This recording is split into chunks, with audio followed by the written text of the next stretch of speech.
Hello everybody, Justin from Lucky 8 Off-Road, and who wants to see me put a hidden winch mount in this mammoth V8 Defender 110? I know I do. So that's what you're in store for today. I'm going to pull the front bumper off and kind of give you some tips and tricks if you're doing the hidden winch install at home. I'm not going screw by screw since we have very detailed instructions on the site, but this is more to give you a visual rundown of what it's like to essentially install the winch and some of the things that I do here that may be helpful for you to see before you tackle the job. So grab a lot of beer because it's going to take a lot of time, and I'm going to pull the nose off of this. I guess you sit back and enjoy your beer.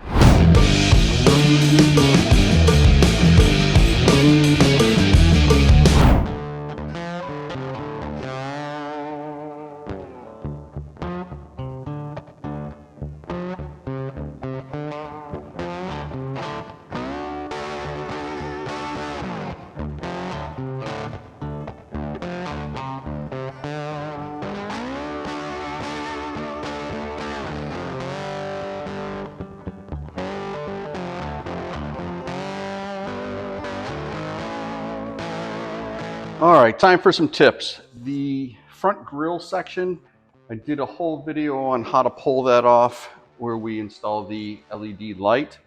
So if you want to see in-depth view on how to get that off, jump over to that video. These light buckets are why I stopped the video. They are fragile. You got to be careful. They want to snap. They're kind of glued in, taped into place. You've got these little clips. You almost want to pull it out at an angle and bringing it to the center of the car. There's clips everywhere on it. Don't just prove to the universe how strong you are. You're going to rip it off. I also like to get this off first. It sits in here like that. So I get my handy dandy little trim tool underneath it, get it free from here. These little pop clips here, I get those off. And then I can reach my hand up underneath it and push down on those clips and get it free of the light bucket. At that point, it allows me to have a little bit more control instead of just yanking on the side. Lastly, on the light bucket is the headlight squirts. If you have it, I think all the US spec trucks have them. Right at the base is a little plastic clip. Pop that off, the hose will fall down. Now, I'm here to tell you, I know a guy that lost one, and these are not easy to come by, so I always put it back on, that way it doesn't get lost. All right, back to hyperspeed.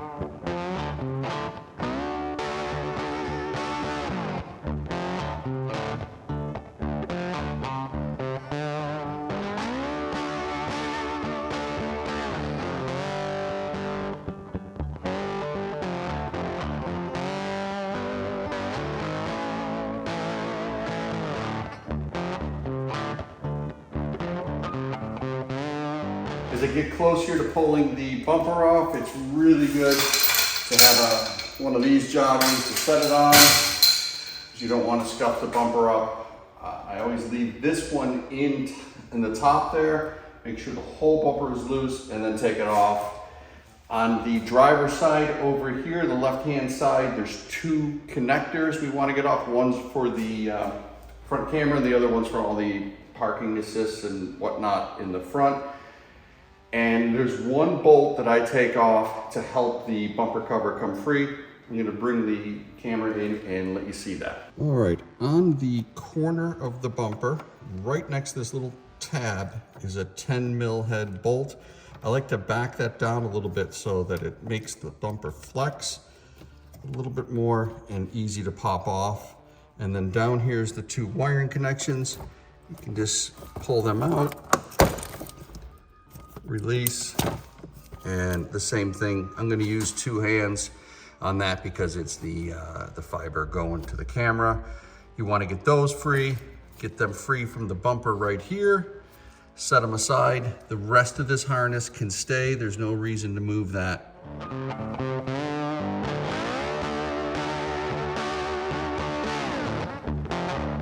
All right, moving right along. Another question we get all the time is what to do with this stuff.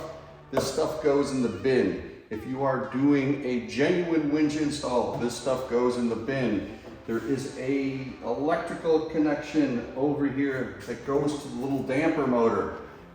You leave it disconnected. Same as on a genuine winch install. Hyperspeed.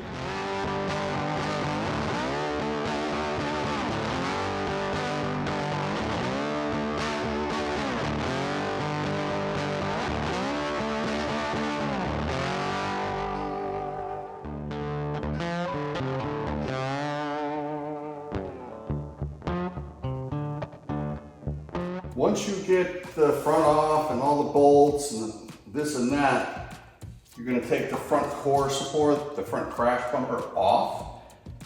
Keep in mind, you can easily take out the bolts and you don't have to worry about supporting it because it is connected to the fan shroud. So you have to pry it off the fan shroud. Just a little tip.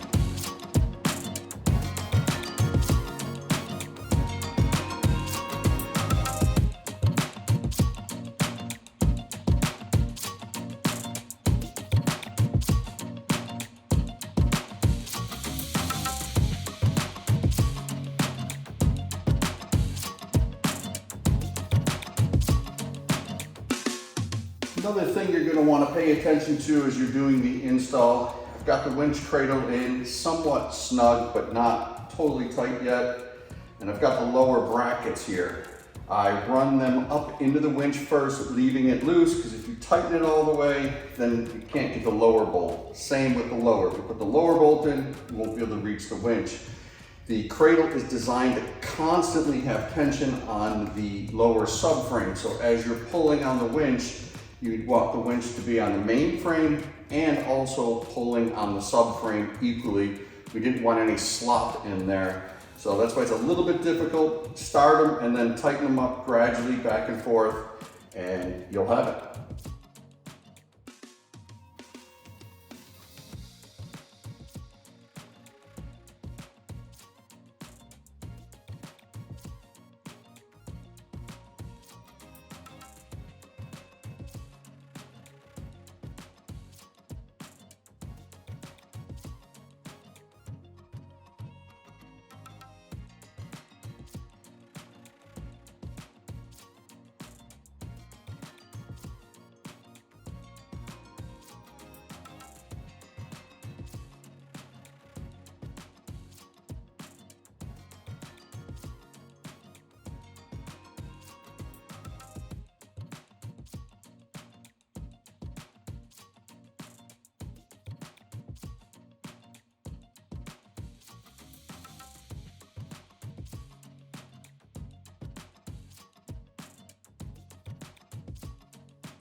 As you're cleaning up the front bumper, removing all this plastic here, I tend to take a file through it, sandpaper, just make it smooth. When you're using the winch later on, you're gonna have to rub your hand in there, so if you leave anything sharp and pointy, that's on you. Like I said, I like to be able to run my hand through without getting cut. Another thing I like to do while it's down is drill a hole right here to allow the camera to fit and the wiring harness for the camera to go through it. You can do it on the truck later, but I try to do all the plastic work when it's down. Next up, I'm gonna mark this, cut the center section out of the way. The reason we do that is because the vanity plate goes here.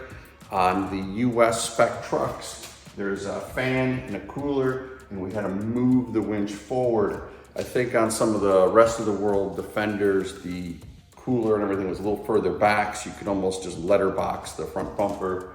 But on these US trucks, if you don't have this style winch tray, it won't fit. So I'm gonna get back to work.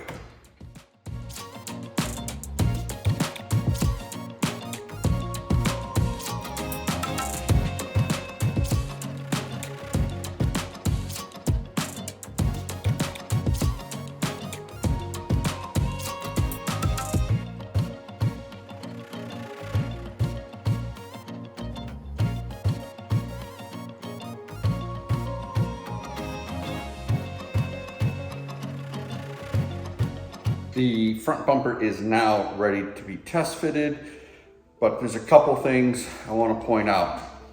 Hopefully this shows up in the camera. Right here, you want this to be super smooth. As this lays flush against here, it's a very tight fit. You got a ridge on it and things gonna poke down. Sometimes it cracks the plastic. And depending on your build and how this truck was put together, sometimes we've had to sand this down right here and start to move into the little circles to make room. I find that on the metal style bumpers, we're always cutting into that little plastic metal front cover piece. Another thing is I cut this a little bit shorter, so I'm gonna stick this on, test fit it, but I got a feeling I'm gonna end up notching these out right here a little bit, which is gonna coincide with this area. So that's what we do next is put it on, mark it up, take it back off, get any plastic that's in the way out of the way, and we'll be ready to mount this thing.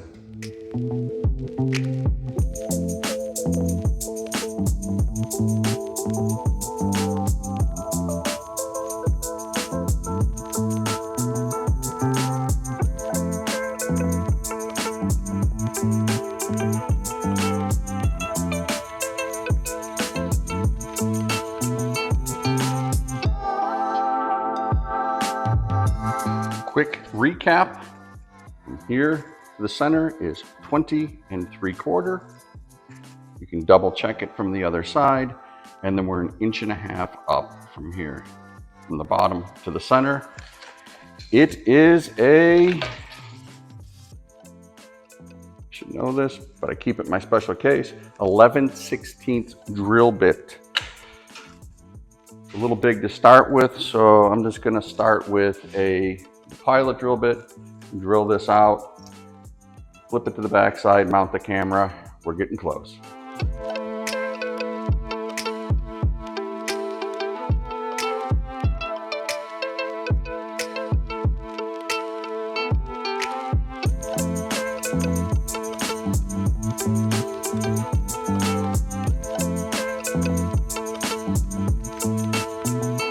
Time to put the grill into place. I like to take the camera wire from the bumper cover harness, get that ready.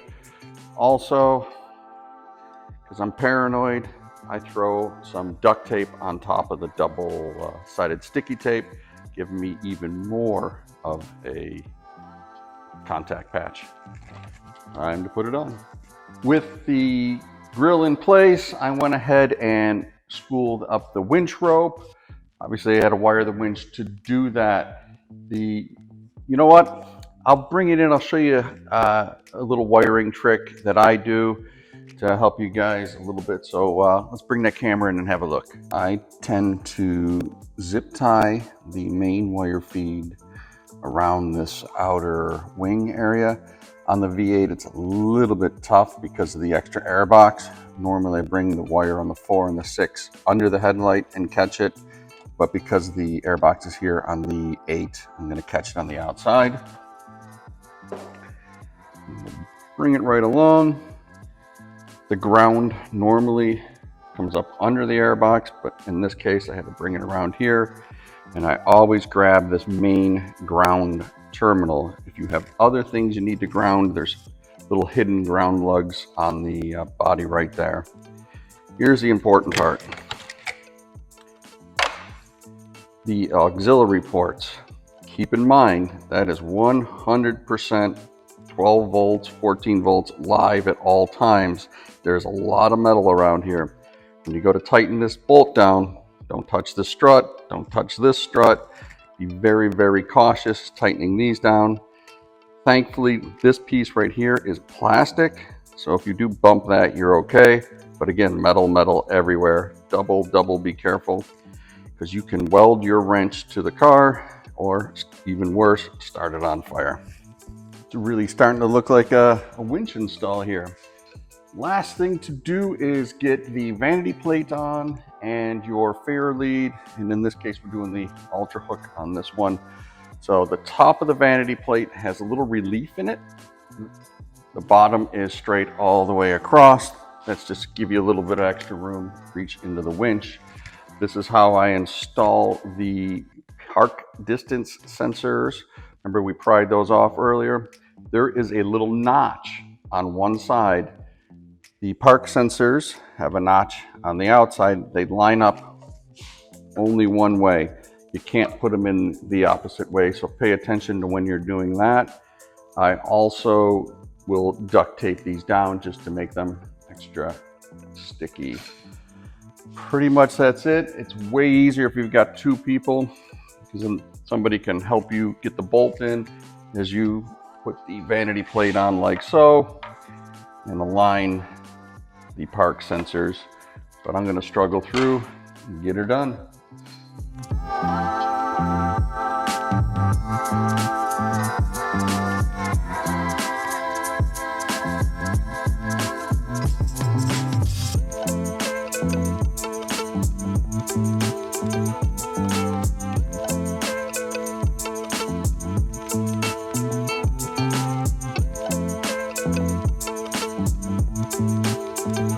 Last thing to do is to hook up the fair lead, and you are all set with this install.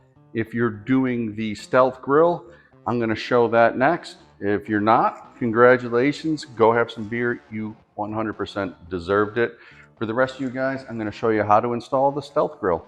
Okay, the final step for me on this install, and probably the same for you if you're building it at home, the stealth grill goes on the front of the truck like that to give it a nice factory finish, but we've also designed it to be removable. The grill's held in place with some special hardware that we have, like so, and then it's held on with these little plastic nuts. That way, if you need to access the winch, you pop off the nuts, drop down the stealth grill, leave it in the car, do all your adventuring for the day, and then you can put it back on. I'll show you how these bolts mount up. First thing you're going to want to do is get the big washer, set it back here.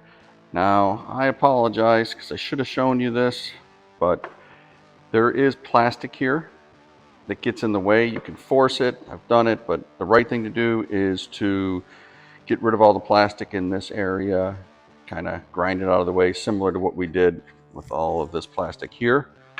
I'll try and do another video in the future to show you how to remove that. Big washer, bolt, and the weird looking nut.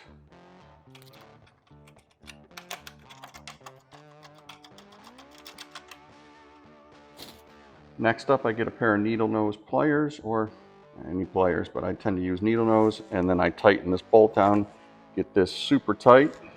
That way when you put the nut on and off, it doesn't wiggle or fall.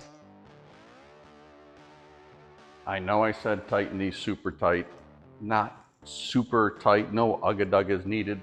Just make them tight enough that they're holding against the plastic, so when we go to put the stealth grill on, they don't wobble loose.